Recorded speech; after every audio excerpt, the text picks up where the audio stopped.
इस साल की ये तीसरी कांग्रेस कार्य समिति की बैठक हुई। बड़ी महत्वपूर्ण बैठक थी। और अब ज्यादा न बोलते हुए मैं सीधा प्रस्ताव पर आता हूं।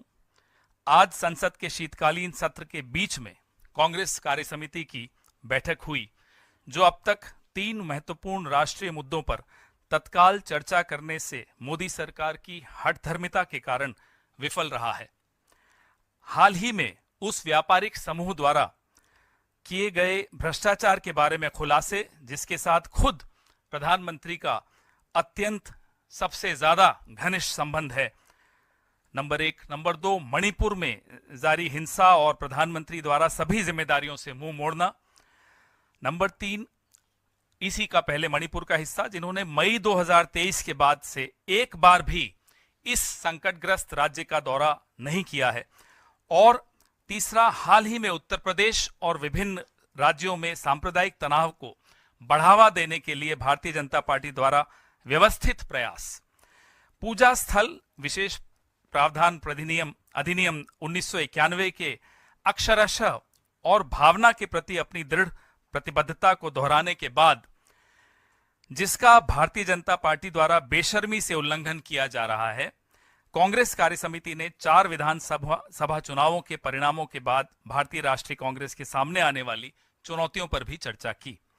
वायनाड उपचुनाव में श्रीमती प्रियंका गांधी वाड्रा की भारी जीत ने पार्टी कार्यकर्ताओं और आम जनता में खास तौर पर उत्साह की लहर पैदा कर दी है। कांग्रेस कार्य समिति झारखंड की जनता को जेएमएम, कांग्रेस और अन्य भारतीय दलों को दिए गए निर्णायक जनादेश के लिए धन्यवाद देती है। उन्होंने प्रधानमंत्री, केंद्रीय गृह मंत्री, असम के मुख्यमंत्री और मध्य प्रदेश के पूर्व मुख्यमंत्री के नेतृत्व में भाजपा के खतरनाक रूप से विभाजनकारी और जहरीले ध्रुवीकरण अभियान को पूरी तरह से खारिज कर दिया है। कांग्रेस कार्य समिति जम्मू कश्मीर की जनता को स्पष्ट तरीके से एनसी कांग्रेस गठबंधन में विश्वास जताने के लिए धन्यवाद देती है, यह स्वीकार करते हुए कि हमारा अपना प्रदर्शन बेहतर होना चाहिए था। हमारी पार्टी जम्मू कश्मीर को पूर्ण राज्य का दर्जा बहाल करने के लिए दबाव बनाना जारी रखेगी। कांग्रेस कार्य समिति यह भी स्वीकार करती है कि हरियाणा में पार्टी का प्रदर्शन सभी उम्मीदों के विपरीत रहा है। बहुत सरल शब्दों में कहें तो कांग्रेस को राज्य में भारी अंतर से सरकार बनानी चाहिए थी, लेकिन ऐसा नहीं हुआ। राज्य में चुनावी गड़बड़ियों के नतीजों को प्रभावित किया है, जिन्हें नजरअंदाज नहीं किया जा सकता। और कांग्रेस कार्य समिति यह भी स्वीकार करती है कि महाराष्ट्र में पार्टी का प्रदर्शन और वास्तव में हमारे एमवीए सहयोगियों का प्रदर्शन समझ से परे है और वास्तव में चौंकाने वाला भी है।